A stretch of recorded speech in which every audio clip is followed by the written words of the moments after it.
예, 하반기에는 말씀드린 대로 성경에 나타난 하나님의 성품에 대해서 이제 한 가지씩 살펴보는 시간을 보내려고 합니다.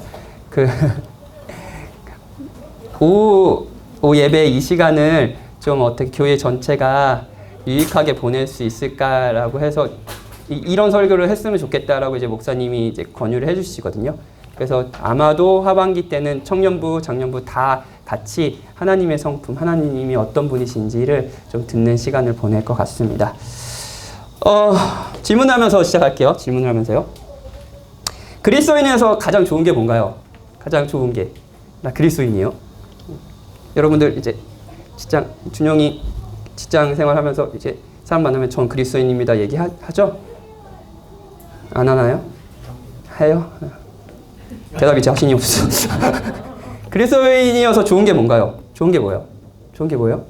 없어요라는 표정으로 저를 쳐다보면 제 목회를 제가 잘못하고 있다라는 그런 자괴감들이 계속 들어요. 자, 그리스도인이라서 좋은 것. 내가 그냥 불신자가 아니라 신앙이 있어서 좋은 건 뭘까요? 주일이 힘들지 않으신가요? 주일이 힘들지 않으세요? 뭐 신앙이 없다면 집에서 그냥 쉴 수 있잖아요. 오늘 아침부터 쉴 수 있고. 근데 저희들 또 저희 예배가 또 10시예요. 그러면 아이들 씻기고 막 다 해서 뭐 아침부터 일찍 일어나가지고 막 분주하게 또 평일보다 어떤 분들은 더 일찍 일어나시는 분도 계시더라고요. 멀리 와야 되니까. 그런 일정을 하면서 주일을 보내요. 만약에 그리스도인이 아니라면은 놀러 가도 되잖아요. 마음껏 뭐 쉬고 싶은 사람은 쉬어도 되고요. 그렇죠? 그리스도인이라서 놀러 가시는 분들이 계신다는 건 알고 있어요. 예, 알고 있는데 그걸 뭐 질책하자고 하는 건 아닙니다. 근데 그렇게 놀러 가도 약간의 마음의 부담이 있잖아요. 막 이렇게 지난주에 놀러 갔다 오면 저를 약간 피하게 되고 이렇게 저는 괜찮아요. 물론 마음속으로 아주 기도하고 있죠. 회개할 수 있게 해주십시오. 막 이렇게 기도하는데 제가 그렇게 티내지 않잖아요. 근데 저를 보면 이렇게 약간 살짝 예 목사님 이렇게 약간 어색하고 그렇죠. 괜찮아요. 근데 만약에 이제 그리스도인이 아니라면 이렇게 마음이 어려울 필요 없잖아요. 그냥 마음껏 보내면 되잖아요. 그렇죠? 설교가 길다고 힘들어하는 분들도 설교 안 들을 수도 있습니다. 굳이 오후 예배까지 지금 몇 시예요? 10시부터 지금 3시, 4시 끝나면 4시인데 거의 그 꿀 같은 이 휴일을 이렇게 힘들게 보내신다는 거. 예, 그리고 그리스도인이 아니라면은 여러분들이 듣지 말아야 될 겉면의 메시지도 안 들어도 될 수 있습니다. 용서해라. 모르는 사람 환대해라. 젊은 세대는 나이 든 세대를 공경해라. 나이 든 세대는 젊은 세대를 더 낮게 여겨가지고 그들을 존중해라. 자, 노엽게 하지 말아라. 자, 이런 거 듣지 않아도 되잖아요. 여러분이 신앙인이라고 할 때 뭐가 좋으신가요? 여러분 그리스도인이신가요? 그리스도인에서 좋은 게 뭔가요? 이거 한번 진짜 곰곰이 생각해 보셨으면 좋겠어요. 난 그리스도인이에요. 난 예수님 믿어요. 좋은 게 뭐예요?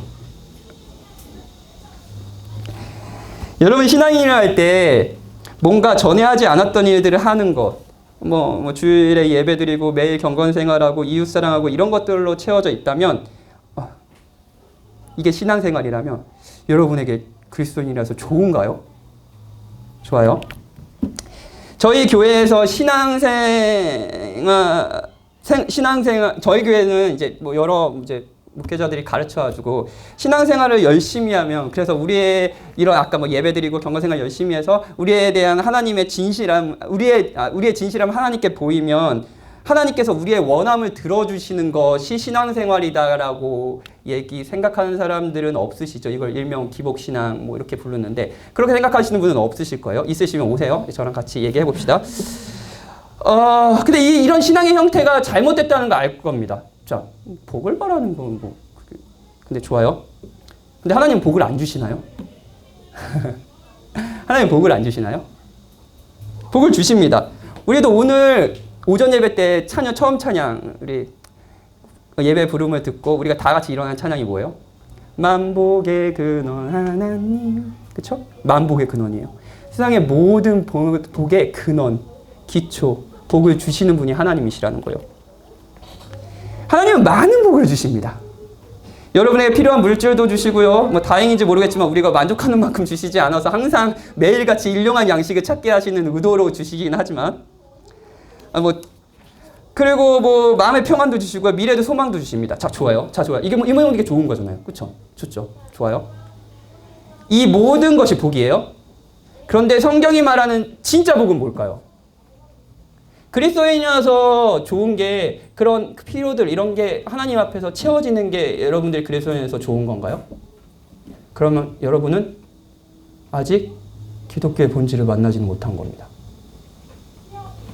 성경이 말하는 진짜 복이 있어요. 진짜 복이 있어요. 하나님의 복을 베푸시는 만복의 근원이시다. 하나님의 복을 베푸시는 분이시다. 후히 베푸시는 분이시다 생각했을 때 성경이 말하는 진짜 복, 모든 그리스도인이 거듭난 그리스도인이 원하는 복이 있어요. 다들 눈치채기 시작했지만 성경은 여러분이 신앙인이라고 할 때 받은 복을 하나님이라고 얘기해요. 말씀을 읽어드릴게요. 시편 27편 4절이에요. 내가 여호와께 바라는 한 가지 일, 뭐 여러 가지가 있지만 딱 한 가지를 구한대요. 그게 뭐냐면 곧 내가 내 평생에 여호와의 집에 살면서 여호와의 아름다움을 보며 그의 성전을 사모하는 그것이라. 여러 갈망들이 있는데 한 가지가 뭐냐면요. 내가 여호와의 집에 거한다. 집은 사실은 그분과의 친밀한 교제를 상징하는 거겠죠.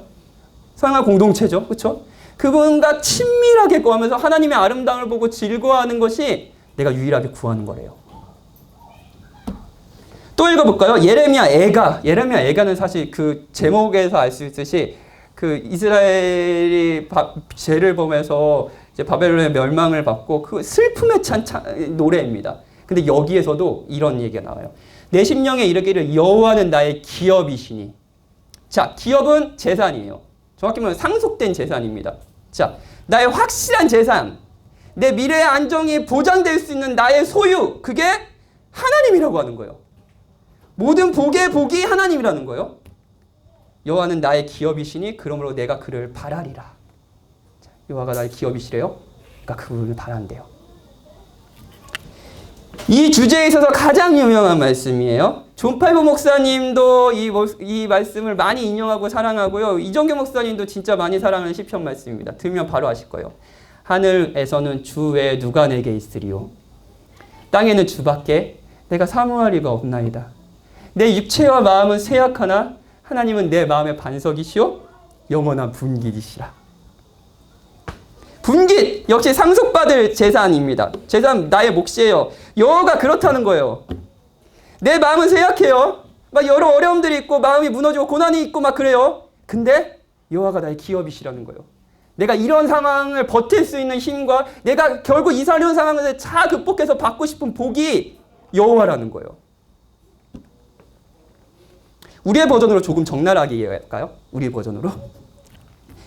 여호와가 나의 주식입니다. 라고 하는 거예요. 자, 남자들 모이면은 이렇게 모여서 이제 어떤 주식 얘기 하신다는 거 알아요. 제발 하지 말아줬으면 좋겠어요. 저희 권면을 들어주십시오. 이거는 권위 있는 권면입니다. 여호와가 나의 아파트입니다. 요즘엔 어디가 좀 땅값이 오르나요? 땅값이 떨어지고 있나요? 여호와는 나의 분깃입니다.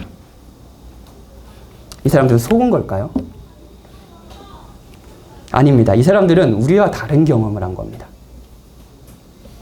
자기가 그 전에 아름답다고 여기는 어떤 것들, 그게 뭐 주식이든, 그게 분깃이든, 그게 내가 장차 받을 상속이든, 그게 아니라 그게 여호와라는 거예요. 그것보다 하나님이 크고 위대하시고 위엄이시고 아름다우시며 좋은 분이라는 걸 알게 된 거예요. 그래서 이렇게 말하는 거죠. 하나님이 나의 복입니다. 내가 그리스도인이 돼서 가장 좋은 거는 하나님을 아는 겁니다. 내가 그리스도인이라서 가장 좋은 거는 예배 자체입니다. 내가 매일 주일날 그냥 마음대로 살고 내 마음대로 마음 정욕대로 막 살았지만 그 시간에 내가 하나님 앞에 존전 앞에 서서 하나님의 말씀을 듣고 하나님이 어떤 분이신지 알게 되고 하나님이 나를 내가 죄인임에도 불구하고 어떻게 사랑하시는지 알게 되고 그 하나님을 깊이 있게 누리며 사랑하고 그 하나님께 받아들여지는 거, 이게 복입니다. 예배가 복입니다. 모든 것을 다 가졌어도 하나님을 알지 못하면 저는 아무것도 가진 것이 아닙니다. 아무것도 가지지 않았더라도 하나님이 곁에 있다면 저는 모든 것을 가진 것입니다. 미사오인가요? 성경 가득히 적혀 있는 성도들의 갈망입니다. 이게. 그건 하나님을 알고 누리는 거예요. 이 갈망을 가진 사람들은요, 우리는 그리스도인이라고 부릅니다. 아까 제가 처음 질문을 다시 생각해 봅시다. 여러분이 그리스도인이어서 좋은 건 뭔가요? 마음의 불안이 달래지는 건가요? 내 자녀가 내가 기대했던 것보다 조금 더 잘 자랐을 것 같은 어떤 기대심인가요? 아니면 죽음 이외에도 영원한 삶이 있다는 건가요? 이 모든 것이 좋지만 가장 좋은 건 아니에요. 그리고 이 모든 것이 좋다고 여기면서 여러분들이 그리스도인이라고 생각하며 산다면 여러분은 아직 가장 좋은 걸 받지 못한 겁니다. 성경은 하나님이 나의 기업이시고 분기시라, 나의 상이라고 이야기해요. 여러분에게 이런 갈망이 있습니까? 소그룹을 하잖아요. 소그룹이라는 시간이 굉장히 특이한 부분이 있습니다. 소그룹의 대화 시간에는 여러분의 주제를 잘 살펴보면 여러분의 갈망이 드러나요. 평소 여러분들 이번 주에 여러분들 마음을 편하게 느끼시는 사람과 대화를 나누셨나요? 그 대화의 주제는 무엇이었습니까? 거기 하나님이 있었습니까?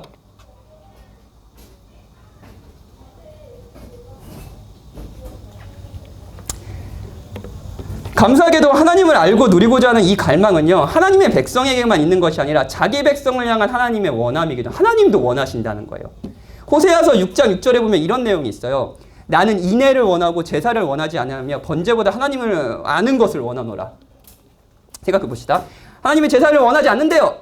이게 오히려 하나님을 아는 것, 인애, 그 하나님을 깊이 사랑하는 것을 원하신다는 거예요. 우리의 버전으로는 이런 거예요. 나는 인애를 원하고 오후 예배를 원하지 아니하며 오후 예배보다 하나님을 아는 것을 원하노라. 이런 거예요. 오후 예배 드리지 말라. 들으셔야 돼요. 오늘 많이 오셔서 감사합니다. 예. 아니요. 그런 얘기 아니라 예배를 생각해 봅시다. 예배는 뭔가요?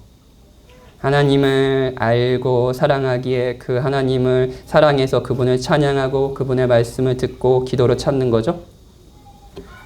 번제. 내가 하나님 앞에 죄인이고 하나님이 이 번제라는 방식으로 나를 받아주신다고 했으니 하나님을 원해서 하는 어떤 종교 예식이죠. 예배도 마찬가지죠. 하나님을 아는 것 없는 번제, 하나님을 사랑하지 않는 예배가 뭔지 아세요? 어떤 거냐면요. 사랑이 없는 데이트입니다. 자, 자매님들 예전에 데이트했을 때 생각해 봅시다. 자매님들, 형제님들 생각해 보세요. 너무 오래전이라 기억 안 나시는 분들도 잘 생각해 보세요. 자, 남편이 데이트를 해요. 근데 이 남편이, 이 남자친구가 영혼을 집에 놔두고 온 거예요. 영혼을 좀 챙기고 와야 되는데 영혼을 놔두고 온 거예요. 그래서 놀러 갔는데 약간 강아지 끌고 다니는 느낌인 거예요. 재미있어하지도 않고 이 옷 입으면서 예뻐 그러면 그냥 예쁘다는 예쁜 거 안 예쁜 거야. 예뻐 이러고 자 이거 먹고 싶어 이거 먹고 싶어. 네가 먹고 싶은 거 먹어. 그래서 의욕이 없어요. 자 그러면 이제 계속 집에 언제 가 막 이렇게 얘기하고 막 그래요. 그러면 약간 이제 강아지 끌고 다니는 느낌이 들고 이 강아지는 말이라도 잘 듣지 잘 따라다니지도 않고 그러면 이제 이렇게 말을 하죠. 야 그러면 집에서 그냥 자지 왜 따라와 이렇게 나까지 괴롭히는 거야 이런 생각이 들잖아요. 이게 하나님의 마음입니다. 사랑이 없는 예배. 하나님을 아는 것보다 아는 것 이런 그냥 종교적인 예식을 하는 것보다 하나님은 하나님을 알고 사랑하기를 원하십니다. 하나님을 원하는 것은 그러니까 하나님을 안다라는 것은 그의 백성의 갈망, 하나님을 더 알고 싶고 누리고 싶습니다. 거듭난 그리스도의 갈망이기도 하지만 자기 백성을 향한 하나님의 갈망이기도 해요. 내가 그걸 원한다. 그게 여러분이 여기 있는 이유겠죠. 그런데 문제가 있습니다. 문제가 있어요. 우리가 하나님을 알 수 없다는 거예요. 이게 또 하나님이 아는 걸 원하신다면서 알 수 없다 그러고. 자, 봅시다. 오늘 읽은 본문 한번 잠깐 살펴볼까요? 기약이 이를 거예요. 약속의 때가 올 겁니다. 바로 윗절을 보면 기약은 아마도 약속대로 그리스도께서 다시 오실 때를 이야기할 겁니다. 그리스도께서 약속대로 다시 오실 거예요. 다시 오실 때 하나님이 나타나심을 보이신대요. 하나님이 나타나신대요. 근데 그러면 하나님의 성품이 쭉 열거됩니다. 우리가 앞으로 하나씩 살펴볼 하나님의 성품들이에요. 복되고 주권자이시고 왕이시고 주이시고 죽지 아니하신다. 그리고 중요한 문장이 나와요. 어떤 사람도 보지 못하였고 또 볼 수 없는 이라는 거예요. 자, 이 말이 뭘까요? 볼 수 없다. 뭐 하나님 영이시니까 당연히 볼 수는 없잖아요. 근데 그 이상으로 이런 걸 의미합니다. 하나님은 인간으로서는 하나님을 알 수도 없고 그렇기에 그분과 관계를 가질 수 없다라는 것의 표현입니다. 성경은 인간이 하나님을 알 수 없다라고 얘기해요. 몇 가지 이유가 있어요. 첫 번째 이유는요. 그분이 하나님이시고 우리가 피조물이기 때문에 그렇습니다. 첫 번째는 그분이 하나님이시고 우리가 피조물이기 때문이에요. 그분과 우리의 본질적인 차이 때문에 우리는 하나님을 알 수 없습니다. 자, 제가 집에 고양이를 키우거든요. 지금 결혼해서 계속 결혼 1년 차 때 이제 그 유기묘를 데리고 와서 키우고 있는데 그 고양이가 9년을 키웠어요. 9년을 키웠는데 고양이가 저를 알까요? 알까요? 확신할 수 있어? 물어봤어? 고양이가 알까요? 알 수 있겠죠. 이 정도로 알 수 있을 거예요. 뭐 아침이 되면 밥을 갈아주는 사람. 그리고 모래에 내가 오줌 싸면은 그거 갈아주는 사람. 집사. 그렇죠? 그런데 그게 박현진일까요? 여러분 그게 박현진일까요? 고양이에게 밥 주는 사람이 박현진인가요? 아닙니다. 여러분은 만약에 여러분 중에 한 분이 박현진 목사는 고양이에 밥 주는 사람 이렇게 생각하면 전혀 모르는 겁니다. 그렇죠? 그렇게 자신 있게 얘기할 수 있죠? 고양이는 제가 어떤 사람인지 모릅니다. 아니 사람을 모릅니다. 그건 고양이와 저의 본질적인 차이 때문 아닌가요? 그렇죠? 그런데 하나님과 우리를 생각해 봅시다. 그 차이는 고양이와 저의 차이와는 비교도 되지 않습니다. 어찌됐든 고양이도 피조물이고 저도 피조물이에요. 그런데 저는 피조물이지만 하나님은 피조되지 않으셨어요. 이 모든 것을 만드셨어요.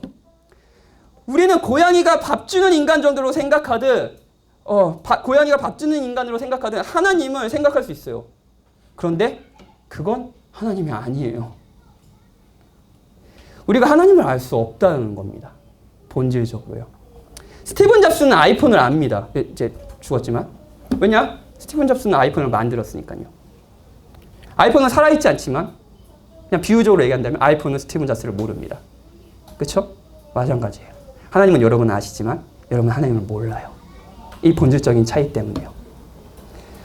우리가 하나님을 알 수 없는 두 번째 이유가 있습니다. 그거는 우리가 피조물이기 때문이기도 하지만 죄인이기 때문이라고 성경은 이야기해요. 로마서 1장 21절부터 조금 읽어볼게요. 우리 같이 찾아봅시다. 로마서 1장 21절입니다.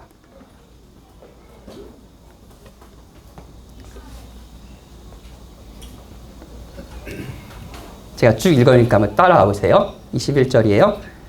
하나님을 알되 이제 진정으로 아는 건 아니에요. 왜냐하면 뒤에 이런 내용이 있기 때문이에요.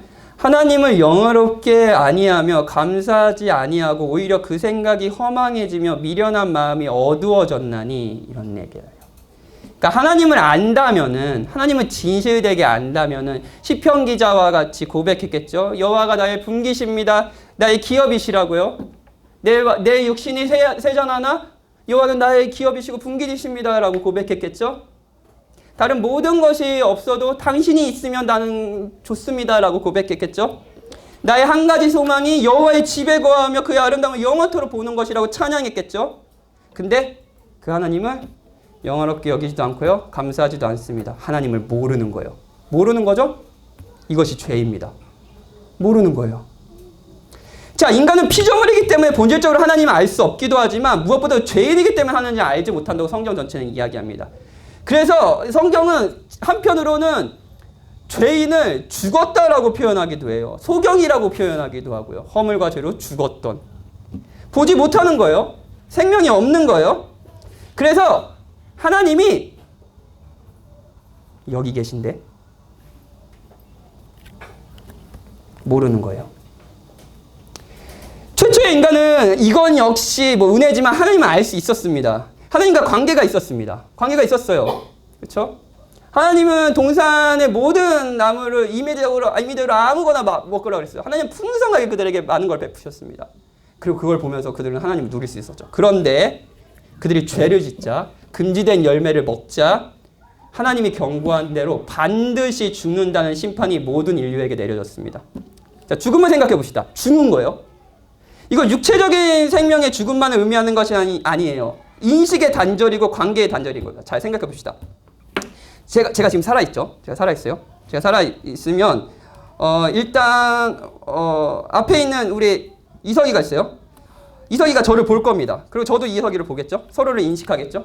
그리고 제가 살아있으면, 이석이는 저를 목사님이라고 부를 거고, 저는 사랑하는 우리 양, 말 안 듣는 우리 양, 이석이, 예, 말 잘 듣습니다. 예, 관계가 있을 거예요. 근데 죽었어요.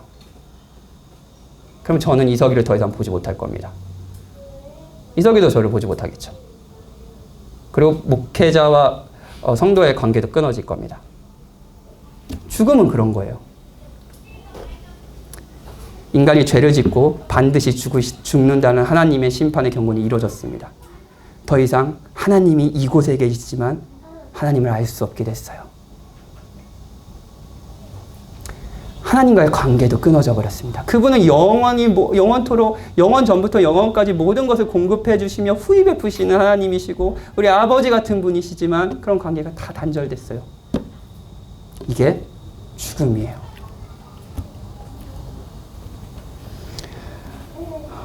하나님을 알 수 없다는 건 무엇보다도 피조물이라는 것이기 때문이다 하지만 죄의 결과이기도 합니다. 문제는 이런 상황에 처해 있는 사람들이 꼭 하는 행동이 있다는 거예요. 로마서를 계속 읽어볼게요. 스스로 지혜 있다 하나 어리석게 되어 썩어지지 아니하는 하나님의 영광을 썩어질 사람과 새와 짐승과 기어다니는 동물 모양의 우상으로 바꿨느니라. 그러면 하나님께서 그들의 마음을 저녁대로 내버려두사 그들의 몸을 서로 욕되게 하게 하셨으니 이는 그들이 하나님의 진리를 거짓 것으로 바꾸어 피조물을 조물주보다 더 경배하고 섬김이라. 주는 곧 영원히 찬송할 이시로다. 아멘. 자, 알 수 없어요. 하나님을 알 수 없는 거예요. 그래서 인간이 하는 행동이 뭐냐면요. 하나님을 만드는 겁니다. 자신의 이해 속에 하나님을 만드는 거예요. 그리고 그 대상을 영광스럽게 생각하는 거예요. 이걸 뭐라고 하냐면요. 우상숭배라고 해요. 자, 여러분 아십니까? 여러분 하나님을 아십니까? 여러분이 지금 오늘 주일날 이곳에 모여서 예배드리려고 만나려고 하는 하나님은 정말 하나님입니까? 제가 오늘 제목을 뭐라고 줬냐면 하나님을 하나님으로 알 수 있을까요? 자, 여러분들이 그리스도인이라고 생각할 때 여러분들은 하나님을 안다라는 생각이 있을 거예요. 하나님은 이런 분이시여 라는 생각이 있을 거예요. 정말 그럴까요? 왜냐하면 인간은 본능적으로 하나님을 알지 못하는 것에서 머물지 않고 그 빈자리를 자신의 마음이 투영된 어떤 존재를 만들어옴으로써 그 존재를 영광스럽게 여기니까요.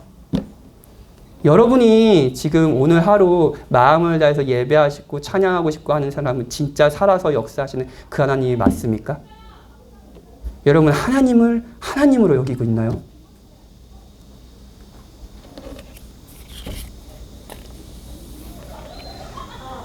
실제로 우리 안에 일어나는 모든 일의 결과가 하나님을 알지 못한 결과일 수 있어요. 하나씩 생각해 볼까요? 불안하신가요? 저도 요즘에 많이 불안한데 불안해요. 왜 불안하신가요? 자, 만약 여러분이 하나님이 정말 주권자이시고 모든 악을 통제하신다는 것을 안다면, 그리고 그 하나님이 선하시며 사랑이 풍성하신 하나님을 안다면 저와 여러분 불안하지 않을 겁니다. 아니요. 불안할 수 있지만 그 불안을 사실 우리는 유한한 존재이기 때문에 불안할 수 있죠. 근데 불안할 때마다 그 불안을 잠재울 수 있는 방법을 알 거예요. 그 하나님께 가는 거죠. 아빠! 만약 여러분이 하나님을 보지 못해서 만들어내는 하나님이 여러분이 열심히 하나님이 원하시는 일들을 하면, 아까 율법주의 일들을 하면 그 일들을 보시고 복을 주시는, 여러분이 원하시는 것을 주신다는 그런 하나님, 그냥 여러분을 호되게 혼내기만 하는 하나님이라면 여러분 그 하나님 앞에서 계속 불안에 떨 겁니다. 그렇지 않나요? 결국 불안이라는 감정도 내가 하나님을 어떻게 여기는지, 내가 본 하나님이 어떤 분이신지에 연관되어 있어요. 탐욕. 무엇이 욕심이 나나요? 저걸 가져야 돼. 그러면 나는 괜찮아질 수 있어. 라는 기대가 있으신가요? 남편이 나를 이렇게 사랑해야 돼. 우리 아이가 이렇게 커야 돼. 저걸 가져야 돼. 저 위치까지 올라가야 돼. 그런 소망이 있으신가요? 그럼 나는 괜찮아질 수 있을 거야.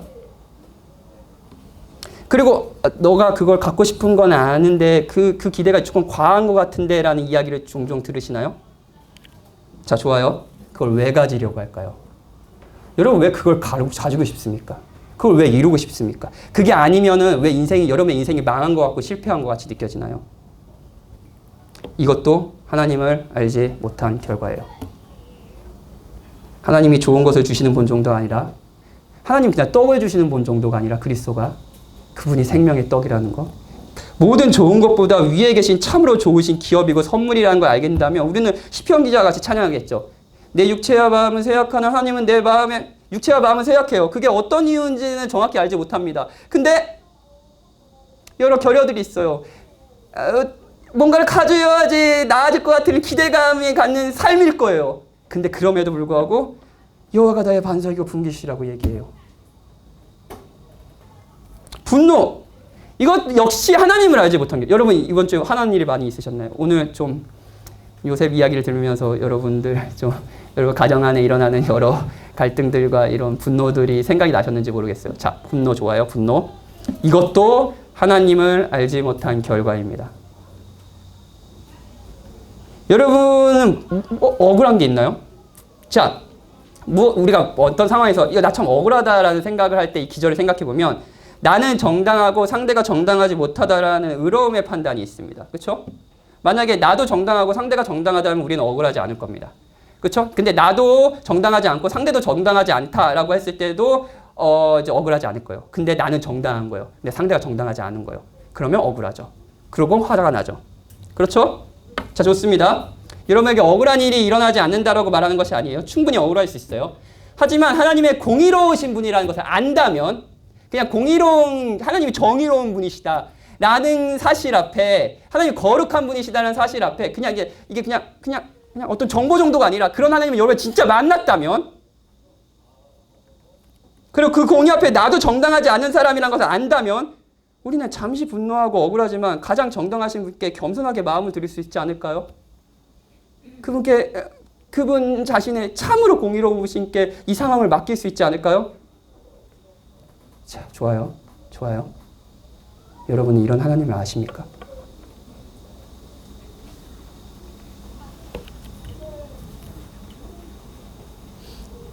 여러분 죽어 있는 것이 아닙니까?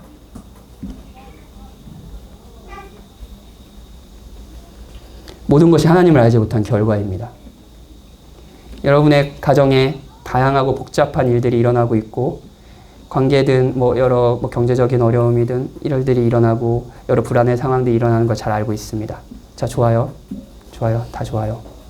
여러분의 마음이 복잡하다는 거 다 알고 있어요.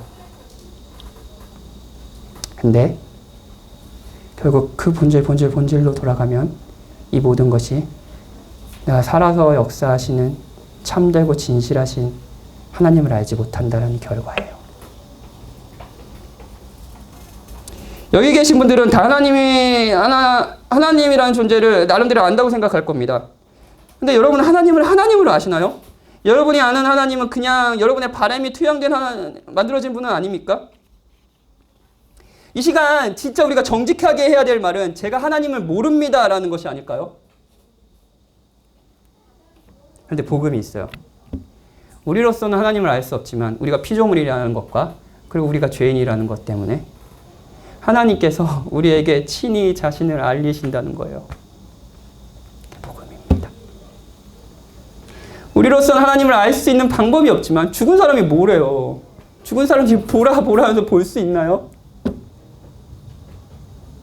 그런데 우리가 이해할 수 있는 방식으로 우리가 알 수 있는 방식으로 하나님이 우리에게 자신을 낮추시어 자신을 알리신다라는 거예요. 이건 굉장한 겸손입니다. 그리고 하나님은 정말 그렇게 하셨어요. 그것이 우리가 들고 있는 성경이에요. 하나님은 우리가 이해할 수 있는 방식으로 자신이 어떠한 하나님이신지 우리에게 알려주시고자 했습니다. 이 성경이 여러분을 향한 하나님의 겸손이고 하나님을 자신의 영광을 알리고자 하는 하나님의 열정입니다. 우리는 이 성경을 들면 하나님을 알 수 있어요. 이것이 얼마나 겸손한지 비유로 좀 설명할게요. 거의 마쳤어요. 자, 힘냅시다. 자, 제가 지금 파이버 목사님 너무 좋아한다는 거 항상 얘기하니까 뭐 다들 아실 거예요. 그래서 진짜 진지하게 하루는 너무 좀 존파이버 목사님한테 죄송하고 지금 연로하시니까 좀 몸도 약해지셨어요.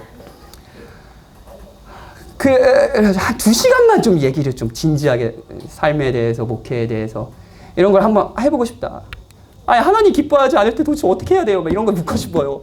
성도들이 하나님이 기쁘지 않대요. 어떻게 해줘야 돼요? 막 이런 거 묻고 싶어요. 그러면 잘해 이렇게 얘기하실 것 같은데 뭐 그런 거 막 이렇게 지혜를 듣고 싶어요. 근데 많은 제약이 있죠. 제가 존 파이버 목사님과 2시간의 대화를 나눈다는 건 많은 제약이 있습니다. 일단 그분의 지혜와 저의 지혜가 너무 차이가 나요. 예, 뭐 대목사님이시잖아요. 그렇죠? 저는 그분은 알지만 여러 방식으로 그분은 저를 모릅니다. 지혜가 너무 차이 나요. 뿐만 아닙니다. 언어의 차이도 있어요. 저는 영어를 못해요. 너무 자신 있게. 그러다 만나면 헬로 하고 눈인사만. 예. 그러면 이제 영어 잘하는 이석이를 부르겠죠. 이석이 옆에 두고 잘하니? 아무튼 그럼 둘 다 헬로우만 하자. 또 장벽이 있어요. 성화와 성숙의 차이도 있을 거예요. 여러분이 아주 성숙한 그리스도인을 만나서 교제를 나누면서 그 그리스도인이 뭐 이렇게 대화를 했다면 하나님을 신뢰하세요 이렇게 대화하면 여러분 그 하나님을 신뢰하세요 문장을 다 이해했다고 생각이 드십니까? 저는 가끔 그런 생각이 들어요. 그러니까 되게 신앙의 여정들을 아주 깊이 있게 보내고 아주 이런 인생의 풍파들을 겪으면서 신앙을 지켜낸 신앙인이 저한테 하나님 신뢰하세요 목사님 이렇게 하는데 이 말을 내가 다 이해하고 있는 걸까? 라는 생각이 들어요. 성화와 성숙의 차이여서 교제는 될 수 없는 부분들이 있죠. 제가 존 파이버 목사님처럼 하나님을 누리고 성화되지 못했기 때문에 우리의 대화는 단절될 거예요. 그렇죠? 또 문제가 있어요. 뭐 그분이 지구 반대편에 있다는 거예요. 그렇죠? 전 비행기표를 살 돈이 없어요. 존 파이버 목사님과 박현진의 1시간에 2시간의 대화는 거의 불가능하죠. 그렇죠? 불가능하죠. 그런데 상상해 봅시다. 존 파이버 목사님이 그 연로하신 목사님이 친히 저를 만나려고 비행기표를 끊고 그 고령의 노인이 구로디지털 단지까지 왔대요. 5번 출구에서 기다리고 있는데요. 설렁탕 먹자고 기다리고 있는데요. 여기서 멈추지 않고 저랑 교제하려고 1년 동안 한국어를 공부하셨대요. 정말 상상만 해봅시다. 자, 그래서 저는 헬로우만 하는 게 아니라 헬로우는 할 것 같아요. 왜냐하면 이제 예의상. 근데 뒤에 아주 유창한 한국어로 저랑 대화를 나누시는 거예요. 뿐만 아니라 아직 성화되지 못한 저를 위해서 제 성화에 맞추어 저를 배려하면서 이해할 수 있도록 계속 대화를 이끌고 가신대요. 기적이죠. 기적 아닌가요? 기적이죠. 이런 일은 일어나지 않습니다. 이런 일은 일어나지 않아요. 그렇죠? 그런데 이런 일이 일어났습니다. 자, 여기 무한한 존재가 있으세요. 근데 우리는 유한합니다. 유한한 존재가 어떻게 무한한 존재를 알 수 있을까요? 무한한 존재가 자신을 낮추어 유한한 존재가 알 수 있는 방법으로 자신을 알려주는 방법밖에 없지 않습니까? 여러분이 어떻게 하나님을 알 수 있습니까? 라고 묻는다면 성경은 한편으로 우리는 하나님을 알 수 없다라고 이야기도 하지만 하나님을 알 수 있습니다! 라고 답합니다. 사람이 하나님을 알 수 있습니다! 라고 합니다. 왜냐하면 하나님께서 자신을 낮추어 우리가 이해할 수 있는 방식으로 자신에게 말씀하셨기 때문입니다. 자, 사랑하는 여러분, 여러분이 갖고 계신 성경은 하나님의 헌신이며 하나님의 낮아지심이며 하나님이 자신을 알려주고 싶어하는 열정입니다. 우리는 이 성경을 읽으며 하나님을 알 수 있고 즐거워할 수 있으며 그분을 그렇게 높일 수 있습니다. 구약성경에서 하나님은 다양한 방식으로 자신의 목성에 나타냈어요. 오늘 요셉에게 요셉이나 환상이나 꿈으로도 나타나시고 직접 말씀하시기도 하시고요. 자, 다양한 방식이 있었어요. 그리고 무엇보다도 자신의 온전한 말씀, 자신을 완벽하게 표현할 수 있는 분을 보내셨어요. 그리스도께서 우리와 같이 낮아지셔서 우리에게 하나님을 알리셨습니다. 그리스도의 얼굴을 보면, 그리스도를 보면, 그분의 사역을 보면 하나님이 이런 분이시구나 라는 걸 알 수 있어요. 우리는 하나님을 알 수 없는 이유가 피조물이기도 아니지만 죄인이기 때문이라고 말씀드렸잖아요. 그런데 죄인도 하나님을 알 수 있습니다. 왜냐하면 그리스도가 우리의 죄가 되어 십자가의 죽으심으로 죽음의 권세를 끊으시고 하나님을 알 수 있는 존재로 우리를 만드셨기 때문이에요. 그래서 로마서 5장에서 이렇게 이야기합니다. 복음을 얘기하면서 이렇게 얘기해요. 그러므로 우리가 믿음으로 의롭다 하심을 받았으니 우리 주 예수 그리스도로 말미암아 뭘까요? 뭐가 제일 좋아요? 하나님과 화평을 누리자. 하나님과 화평을 누리자. 하나님을 알고 그분을 예배하고 그분을 즐거워하자. 그리스도로 말미암아. 그리스도가 우리를 위해 죽으심으로 하나님을 알지 못하는 비참한 삶에서 우리를 구원하셨으니 이제 그 하나님을 알고 사랑하며 화평을 누리라는 거예요. 성육신하신 그리스도, 십자가에 죽으신 그리스도를 보면 우리는 하나님이 어떤 분이신지 알 수 있습니다. 그렇게 그리스도를 알지 못했던 하나님을 알게 된다면 우리도 우리의 가장 큰 바람이 뭐가 되냐면요. 아내요? 아내 좋죠. 아파트 좋아요. 주식 오르기를 축복합니다. 하나님이 될 거예요. 하나님이 될 겁니다. 하늘에서는 주 외에 누가 내게 있으리요? 땅에서는 주밖에 내가 사모할이 없나이다. 내 육체와 마음은 쇠약하나 하나님은 내 마음의 반석이시오 영원한 분기이시라. 여러분 정말 이렇게 찬양할 수 있을 거예요.